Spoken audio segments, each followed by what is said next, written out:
పేరిట మీ అందరికీ షలోం. ఈరోజు దేవుని వాగ్దానము. నిన్ననే వచ్చిన నీకు ఎక్కడికి పోవుదుమో తెలియకయున్న మాతో కూడా ఈ తిరుగులాట ఎందుకు? నీవు తిరిగి నీ సహోదరులను తోడుకొని పొమ్ము. కృపా సత్యములు నీకు తోడుగా ఉండును గాకాయని చెప్పగా, సమూయేలు 2వ గ్రంథము 15వ అధ్యాయము 20వ వచనం. ప్రియ సహోదరి సహోదరులారా, ఈరోజు ఈ వాక్యము వినుచున్న మీ అందరికీ మన ప్రభువును ప్రియరక్షకుడైన యేసు క్రీస్తు జీవము కలిగిన నామమున ఈ నూతన దినపు శుభములను వందనములను తెలియజేయుచున్నాను. ప్రియులారా, చదవబడిన లేఖన భాగమును ఈరోజు మనము పరిశీలన చేస్తే ఈ మాటలో మాట్లాడుతున్నటువంటి వ్యక్తి దావీదు. దావీదు కఠినమైన పరిస్థితిలో ప్రస్తుతం ఉన్నాడు. దావీదు దానికి ముందు ఒక ఉత్సాహవంతమైన స్థితిలో ఉన్నాడు. అధికారము చేతిలో ఉంది, ఏమైనా చేయొచ్చు అన్నట్టుగా విర్రవీగి ప్రవర్తిస్తూ ఉరియాను హత్య చేయడము, బత్షెబాను తన భార్యగా చేసుకోవడము, ఇలాంటి కొన్ని అక్రమాలకు పాల్పడ్డాడు. కాని ఇప్పుడు అలాంటి సంతోషకరమైన స్థితిగతులు లేవు. ప్రాణాన్ని గుప్పెట్లో పెట్టుకొని పరిగెత్తాల్సిన పరిస్థితి దావీదుకు వచ్చింది. ప్రియులారా, ఖచ్చితంగా ఇది పాప ఫలితమే. దావీదు చేసినటువంటి దోషానికి దేవుడు విధించినటువంటి శిక్ష, లేదా ఒక రకమైన క్రమశిక్షణ అని కూడా చెప్పొచ్చు. ఇది ఎవరి మూలముగా కలిగింది అనంటే శత్రు మూలముగా కలగలేదు. కాని ఇంట్లో తన సొంత కుమారుడైన అబ్షాలోము దావీదుకు వ్యతిరేకంగా లేవడము, రాజ్యాన్ని ముక్కలు చేస్తున్నట్టుగా రాజ్యములోని కొంతమంది మనుషులను రాజకీయంగా తన వైపు ఆకర్షించుకోవడము, ఇక వారందరూ అబ్షాలోము వైపు చేరారు అని దావీదుకు తెలియవచ్చినప్పుడు, ఇక్కడుంటే ఇక నేను బ్రతకడము కష్టము అని చెప్పి తన వర్గము ఎవరైతే ఉన్నారో వారితోటి మనము పారిపోదము పదండి అని దేశాన్ని విడిచిపెట్టి బయలుదేరుతున్నటువంటి సమయంలో ఒక వ్యక్తితో దావీదు మాట్లాడుతూ ఉన్నాడు. ఈ వ్యక్తి పేరు ఇత్తయి. ఇత్తయి అనేటటువంటి ఈ వ్యక్తి గిత్తీయుడు అని దేవుని యొక్క వాక్యములో మనము చూస్తూ ఉన్నాం. వాస్తవానికి గాతు అనే ప్రాంతానికి ఈ వ్యక్తి చెందినవాడు. ఫిలిస్తీన్ల దేశంలో గాతు అనే ప్రాంతం ఉంది. దావీదు రాజుగా అభిషేకించబడిన తర్వాత అరణ్యాల వెంబడి తిరుగుతూ ఉన్నప్పుడు అప్పుల బాధల్లో ఉన్న అనేకులు దావీదుతో పాటు చేరినవారుగా ఉన్నారు. అయితే వీళ్ళలో మొత్తానికి ఈ ప్రాంతానికి చెందినటువంటి 600 మంది దావీదును వెంబడించినట్లుగా కూడా మనము చూడొచ్చు. గాతు అనే ప్రాంతానికి చెందినటువంటి వారందరూ కూడా దావీదు రాజైన తర్వాత దావీదును వెంబడించినటువంటి వారుగా ఉన్నారు. వారి ప్రాంతాన్ని విడిచిపెట్టి దాదాపుగా ఒక 30 సంవత్సరాలుగా ఇక్కడే స్థిరపడిపోయి ఉంటున్నటువంటి పరిస్థితులు. అందుకే అతను ఆ సైన్యానికి అధిపతిగా ఉన్నాడు. సైన్యానికి అధిపతిగా ఉన్నటువంటి ఆ వ్యక్తితోటి దావీదు మాట్లాడుతూ ఉన్నాడు. ఆసక్తికరమైన విషయము ఏంటంటే, ఇక్కడ దావీదు ఇత్తయికి ఉన్నటువంటి నమ్మకత్వము ఏంటో పరీక్షించడానికి ఈ ప్రశ్న వేశాడు.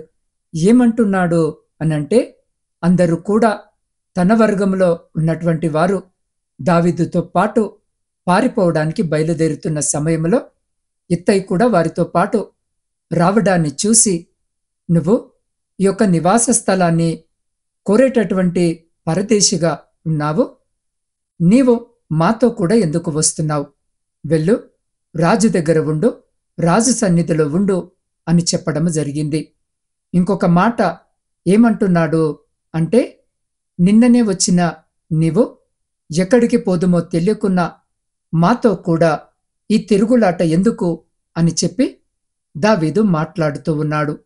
ప్రియులారా, ఇక్కడ ముఖ్యముగా ఇత్తయికి వేసిన ప్రశ్న తన యొక్క విశ్వాసము దావీదు పట్ల ఏ విధముగా ఉంది, ఎంతవరకు దావీదుకు నమ్మకముగా ఉన్నాడో తెలుసుకోవడానికి ప్రశ్నిస్తూనే తన స్థితి ఏంటో చెప్పేస్తున్నాడు. తన స్థితి ఏంటంటే నిన్ననే వచ్చినవాడిగా ఇత్తయున్నాడు. అంటే అర్థము, ఓ 30 సంవత్సరాలుగా నువ్వు ఈ ప్రాంతంలో ఉన్నావు, నీకెందుకు నా కష్టాల్లో భాగమని దావీదు మాట్లాడుతూ ఎక్కడికి పోదునో తెలియని వ్యక్తిగా నేను ఉన్నాను. ఎవరి మాట చెప్తారు? మొదటిగా గందరగోళములో ఉన్నవారు ఈ మాటను చెప్తూ ఉంటారు. నేనెక్కడికి వెళుతున్నానో నాకే అర్థము కావడం లేదు, నేనెక్కడికి వెళుతున్నానో నాకే తెలియదు. 2 కష్టాల్లో ఉన్నటువంటి వ్యక్తి ఆ కష్టాలను అధిగమించడానికి ఎటు అడుగు వేయాలో అర్థము కాక, నేనేమి చేస్తున్నానో నాకే అర్థము కావడం లేదు, నేనే మార్గంలో వెళుతున్నానో నాకే తెలియడం లేదు అని చెప్పేటటువంటి వారుగా ఉంటారు. 3, గమ్యం లేని వ్యక్తి ఈ మాట చెప్తాడు. నేనెక్కడికి వెళుతున్నానో నాకే తెలియడం లేదని చెప్పేటటువంటి అవకాశం ఉంది. ఈ వాక్యాన్ని వింటూ ఉండగా ఈ 3 స్థితిగతుల్లో ఏ స్థితిగతుల్లో ఈ వాక్యము వినుచున్న నీవు ఉన్నా, ఈ ఒక్క అంశానికి నీ యొక్క జీవితాన్ని పోల్చే అవకాశమున్నా జాగ్రత్తగా ఈ మాటలు విను. దేవుడి దినాన నీ హృదయముతో మాట్లాడుతున్నాడు. గజిబిజిలో ఉండి భవిష్యత్తు ఏంటో అర్థము కాక, అంత గందరగోళమయము అయిపోయి నేనెక్కడికి వెళుతున్నానో నాకు తెలియదు అని నువ్వు అనుకున్నట్లయితే, ప్రియ సహోదరి సహోదరులారా, నిన్ను ఎక్కడికి నడపాలో ఎక్కడికి చేర్చాలో తెలిసిన దేవుడు ఒక ఆయనున్నాడు. 2 కష్టాలు నీ జీవితంలో అధికమయ్యాయి కనుక ఈ కష్టాల మధ్య ఏ నిర్ణయము తీసుకోవాలో తెలియక ఆ నిర్ణయాలు తీసుకునే క్రమంలో తొందరపాటు నిర్ణయాలు తీసుకొని, అంటే ఏ నిర్ణయము తీసుకోకపోతే ఎక్కడ ఆలస్యము అయిపోతే నష్టపోతానేమో అన్న ఉద్దేశముతోటి తొందరపాటు నిర్ణయాలు తీసుకొని ముందడుగులు వేస్తూ మరలా అనేకమైన చిక్కుల్లో చిక్కుకుంటూ బహుశా ఈరోజు ఈ మాట చెప్తూ ఉన్నావేమో, నేను ఏమి చేస్తున్నానో నాకు తెలియదు, అసలు నేనే దారి ఎంచుకుంటున్నానో నాకు తెలియదు, నేనెక్కడికి వెళుతున్నానో నాకే అర్థము కావడం లేదు, నేనెక్కడికి వెళుతున్నానో నాకే తెలియదు అని ఈరోజు జీవాక్యము వినిసున్న నీవు నీకున్న కష్టాలను బట్టి ఒకవేళ ఈరోజు ఆ మాట చెప్తున్నట్లయితే, ప్రియ సహోదరి సహోదరుడా, దేవుడు నీ కష్టమంతటిని కూడా ఎరిగినవాడుగా ఉన్నాడు. నువ్వు వెళుతున్న మార్గము నీకు తెలియదు అనేది వాస్తవమే, కానీ ఆ మార్గము దేవునికి స్పష్టముగా తెలుసు. ప్రియ సహోదరి సహోదరుడా, ప్రాచీన ఇశ్రాయేలీలో ఒక చిన్న గ్రామంలో నివసించే దానియేలు అనే యువకుడు ఉండేవాడు.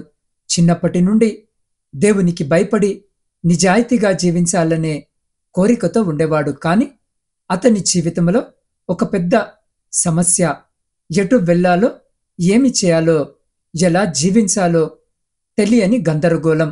ఒకరోజు అతని గ్రామంలో తీవ్రమైన కరువు వచ్చింది.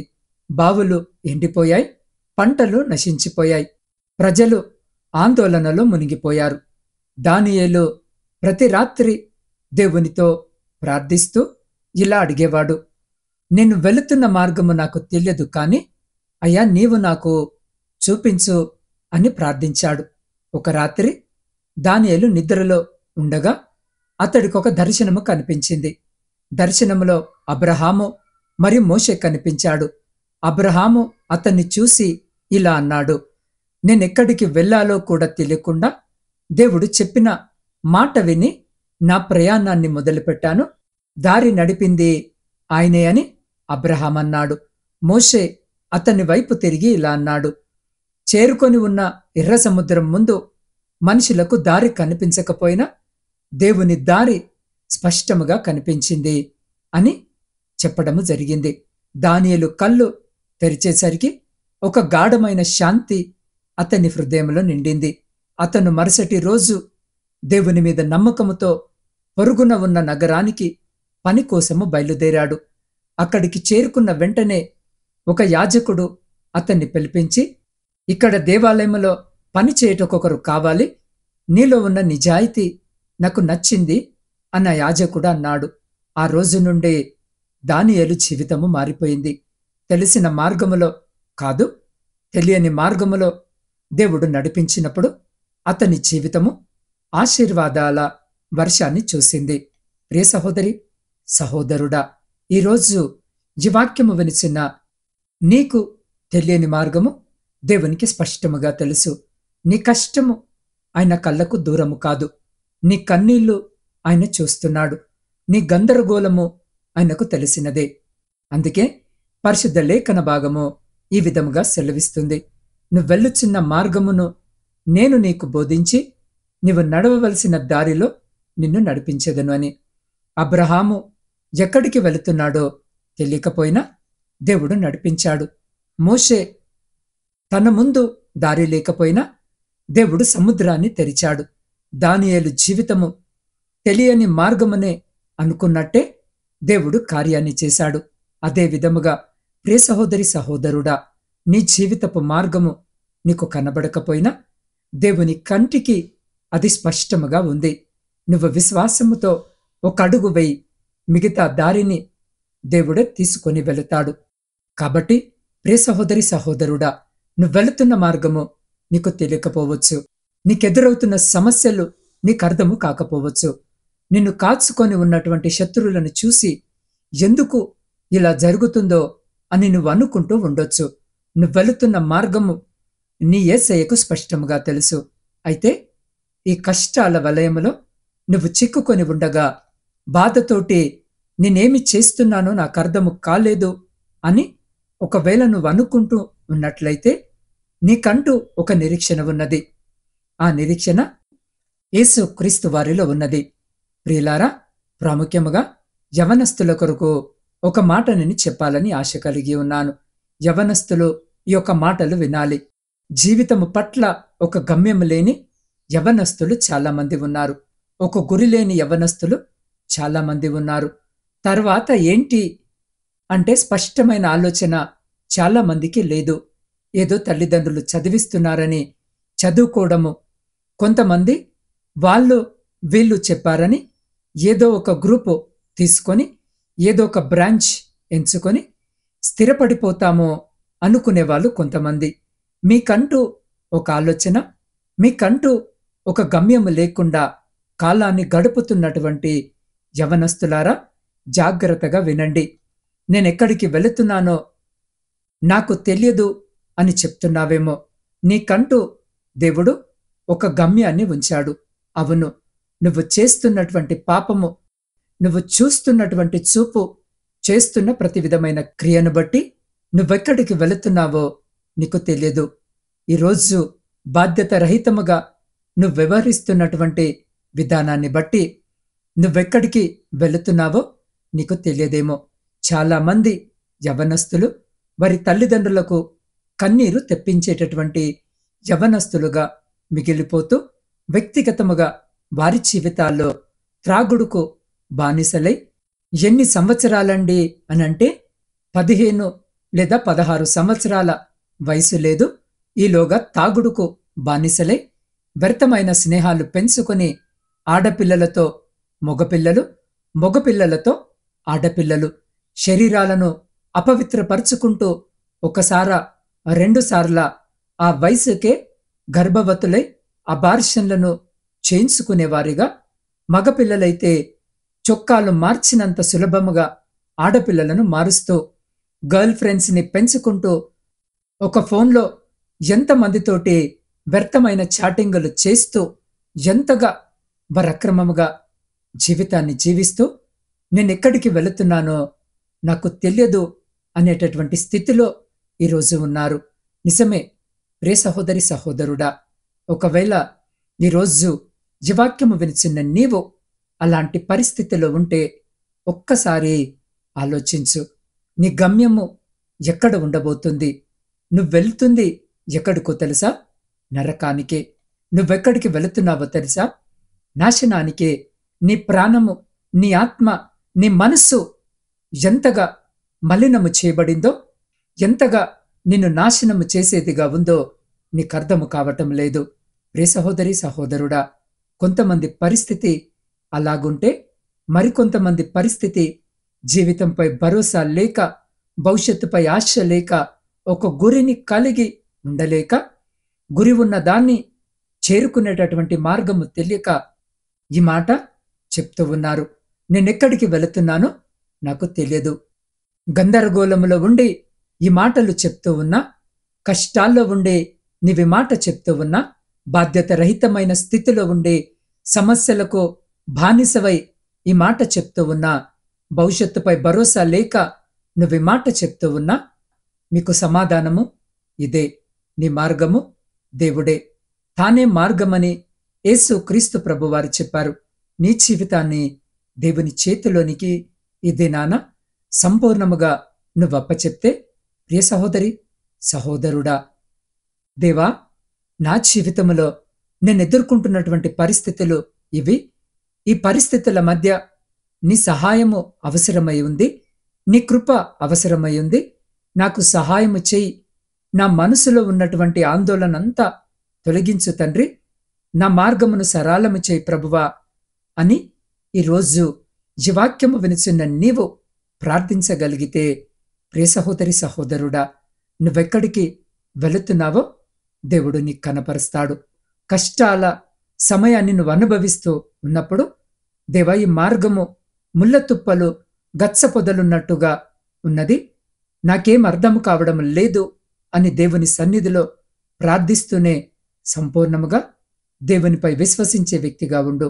సంపూర్ణముగా దేవునిపై ఆనుకునే వ్యక్తిగా ఉండు. వెళుతున్న మార్గము నీకు తెలియకపోవచ్చు, కానీ నీ దేవునికి స్పష్టముగా తెలుసు. ఆయనే నిన్ను నడిపిస్తున్నాడు, ఆయనే నిన్ను నడిపిస్తాడు అనే ఆలోచన కలిగి ఉండు. నిశ్చయముగా ప్రియ సహోదరి సహోదరుడా, నీ దేవుడు నిన్ను మధ్యలో విడిచిపెట్టక నీ గమ్యానికి చేరుస్తాడు. ప్రియ యవ్వన సహోదరి సహోదరుడా, నీ బానిసలు నిన్ను నాశనానికి తీసుకెళ్తాయి. నీ యొక్క వ్యసనాలు నిన్ను నాశనానికి తీసుకెళ్తున్నాయి. దాని నుండి విడిపించడానికే ప్రభువైన యేసు క్రీస్తు వారు ఈ లోకానికి వచ్చాడు. ఆయనే మార్గమై, సత్యమై, జీవమై మన జీవితాల్లో మనలను నిత్యము తనతో ఉంచుకొనులాగున శిలువ మరణము పొందినవాడుగా, రక్తాన్ని కార్చినటువంటి వాడుగా ఉన్నాడు, ప్రాణాన్ని పెట్టినటువంటి వాడుగా ఉన్నాడు. ఎందుకు యేసు క్రీస్తు వారు శిలువ మరణము పొందాల్సి వచ్చింది అనంటే, ఎందుకో తెలుసా? నీ గమ్యమేంటో నిర్దేశించడానికి. అవును, నీకంటూ ఒక గమ్యాన్ని ఆయన ఏర్పరచడానికి అనేక గాయాలు ఆయన ఒంటి మీద అయ్యాయి. 17 ముళ్ళు ఆయన తలలో గుచ్చబడ్డాయి. 6.5 లీటర్ల రక్తము ఆయన శరీరం నుండి కార్చబడింది. ఎందుకు అనంటే, నీకోసమే. అవును ప్రియ సహోదరి సహోదరుడా, నీకంటూ ఒక గమ్యాన్ని ఏర్పరచడానికే.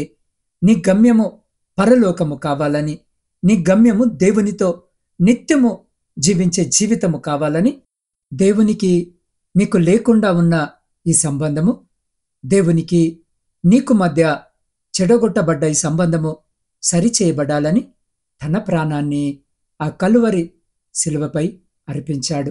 కాబట్టి ప్రియ సహోదరి సహోదరుడా, కనీసము ఈ రోజుకైనా ఆ సత్యాన్ని గ్రహించి క్రీస్తును నీ హృదయంలో చేర్చుకో.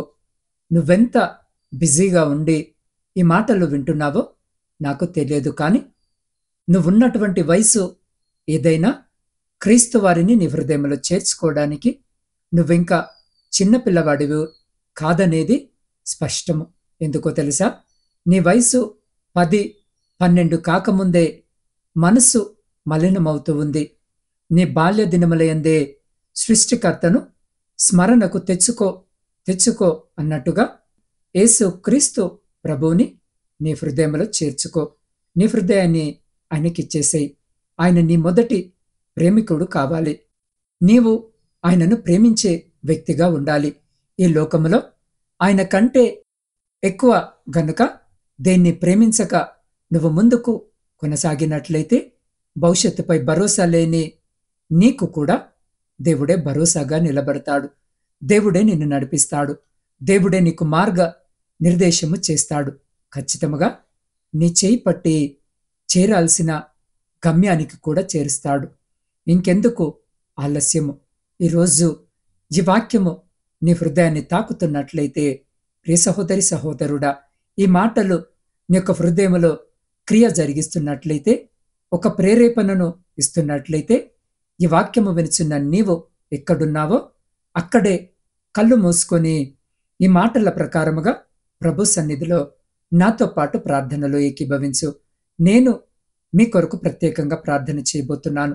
నీ జీవితము ఈనాటి వలె ఇంకా ఈనాడు ఉన్నట్టుగా మరొక దినము ఉండకుండా సంపూర్ణముగా దేవుడు దాన్ని మార్చివేయగలడు.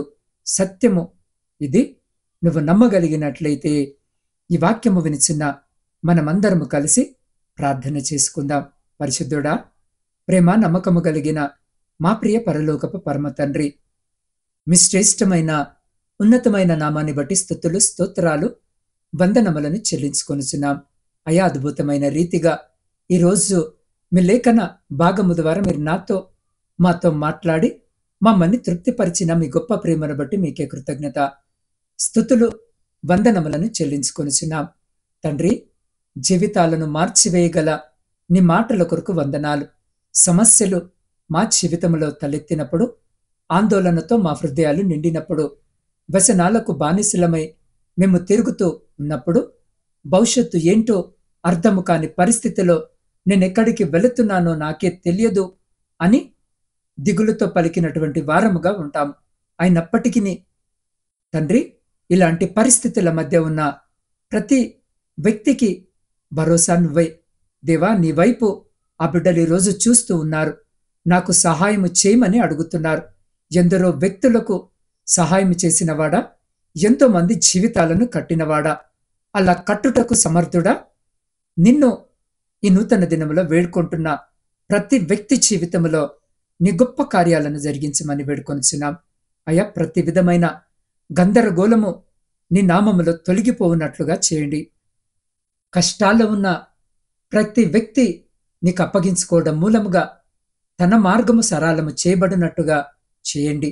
వ్యసనాలకు బానిసైన యవ్వనస్తుడు, భవిష్యత్తుపై నమ్మకము లేక దిగులు చెందుతున్నటువంటి యవ్వనస్తునికి విడుదల అనుగ్రహించి, అయ్యా, వారి జీవితంలో నీవే తగినటువంటి రీతిలో మార్గనిర్దేశము చేసి నిత్య జీవానికి చేర్చగలిగే రీతిలో వారిని నడిపించమని ప్రార్థన చేస్తున్నాం. గురి కలిగి గమ్యము చేరే వరకు పోరాడే వారిగా బిడ్డలు ఉండుటకు సహాయము చేయమని వేడుకొనిచున్నాం. దేవ, ప్రాముఖ్యముగా ఈరోజు జన్మదిన వివాహ వార్షికోత్సవాలు జరుపుకొంచున్న ప్రతి బిడ్డ కొరకు ప్రార్థిస్తున్నాం. ప్రతి బిడ్డను జ్ఞాపకము చేసుకుని మీ నూతన దయాకిరీటం చేత ఆశీర్వదించమని వేడుకొనిచున్నాం. ఇతర శుభకార్యాలను జరిగించుకుంటున్న బిడ్డలను కూడా జ్ఞాపకము చేసుకోండి. అయ్యా, రాబోయే కాలం అంతా కూడా బిడ్డలకు సంతోషకరమైన కుటుంబ జీవితమును దయచేయమని వేడుకొనిచున్నాం. అయ్యా, శారీరక మానసిక రుగ్మతుల చేత ఇబ్బంది పడుతున్న ప్రతి బిడ్డని రోజు మీరు దర్శించి మా కోసము గాయపడిన మీ పరిశుద్ధమైన హస్తముతో తాకి, అయ్యా, బిడ్డలకు సంపూర్ణ స్వస్థతను దయచేయమని వేడుకొనిచున్నాం. అయ్యా, బిడ్డలకు వైద్య పరిచర్య అందిస్తున్న ప్రతి బిడ్డను, వారి కుటుంబాలను కూడా జ్ఞాపకము చేసుకోమని వేడుకొనిచున్నాం. దేవ, ప్రాముఖ్యముగా చిన్నారి బిడ్డ నవీన సత్య కొరకు ప్రార్థిస్తున్నాం. ఆ బిడ్డకు అందించబడుతున్న చికిత్స నిమిత్తమై ప్రార్థిస్తున్నాం. బిడ్డని జ్ఞాపకము చేసుకోండి. అయా, బిడ్డకు చికిత్సను అందిస్తున్న డాక్టర్లను, నర్సులను దీవించండి. మీ జ్ఞానము చేత, మీ ప్రేమ చేత నింపండి. ఆ బిడ్డకు సరి అయిన చికిత్స అందు విధముగా మీ కృపను చూపండి. అయా, బిడ్డలో ఉన్న మలినమైన రక్తాన్ని తీసివేసి మీ కలువరి శిల్వ రక్తాన్ని ప్రవహింపజేసి ఆ బిడ్డకు సంపూర్ణ స్వస్థతను దయచేసి అనేకుల ఎదుట ఆ బిడ్డను మీకు సాక్షికరమైన బిడ్డగా నిలబెట్టుకొనమని వేడుకొనిచున్నాం. ఆయా విధముగానే 15 సంవత్సరాల వయసు కలిగిన సిద్ధు అనే యవన బిడ్డ కొరకు ప్రార్థిస్తున్నాం. అయా, కుమారుడు 2 కిడ్నీలు పాడై ఇదిగో నా తండ్రి 4 దినములకు ఒకసారి డయాలసిస్ చేయించుకొనిచుండగా కుమారుని జ్ఞాపకము చేసుకునండి.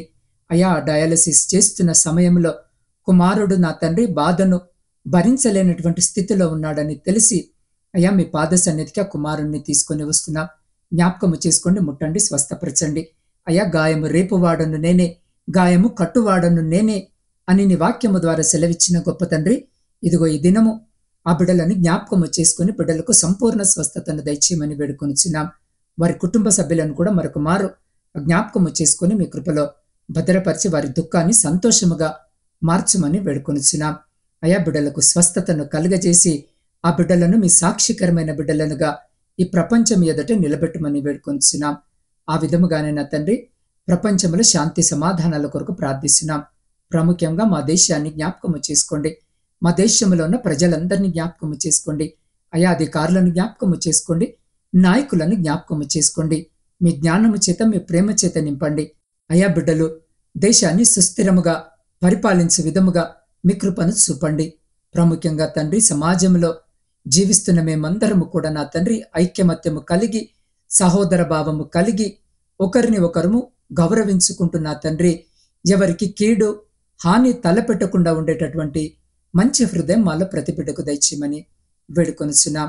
దేవా, విడిపోయిన విచ్ఛిన్నమైన ప్రతి కుటుంబాన్ని ఇదిగో ఈ దినం మీ పాద సన్నిధిలో పెడుతున్నాం. అయ్యా, తిరిగి కుటుంబాన్ని మీ పరిశుద్ధ నామమున కట్టుమని వేడుకొనిచున్నాం. ప్రాముఖ్యంగా నా తండ్రి, నా ఆత్మీయ కుటుంబ సభ్యులందరి కొరకును ప్రార్థిస్తున్నాం. ఈ నూతన దినములో బిడ్డలను జ్ఞాపకము చేసుకోండి. మీ కృప చేత నింపండి.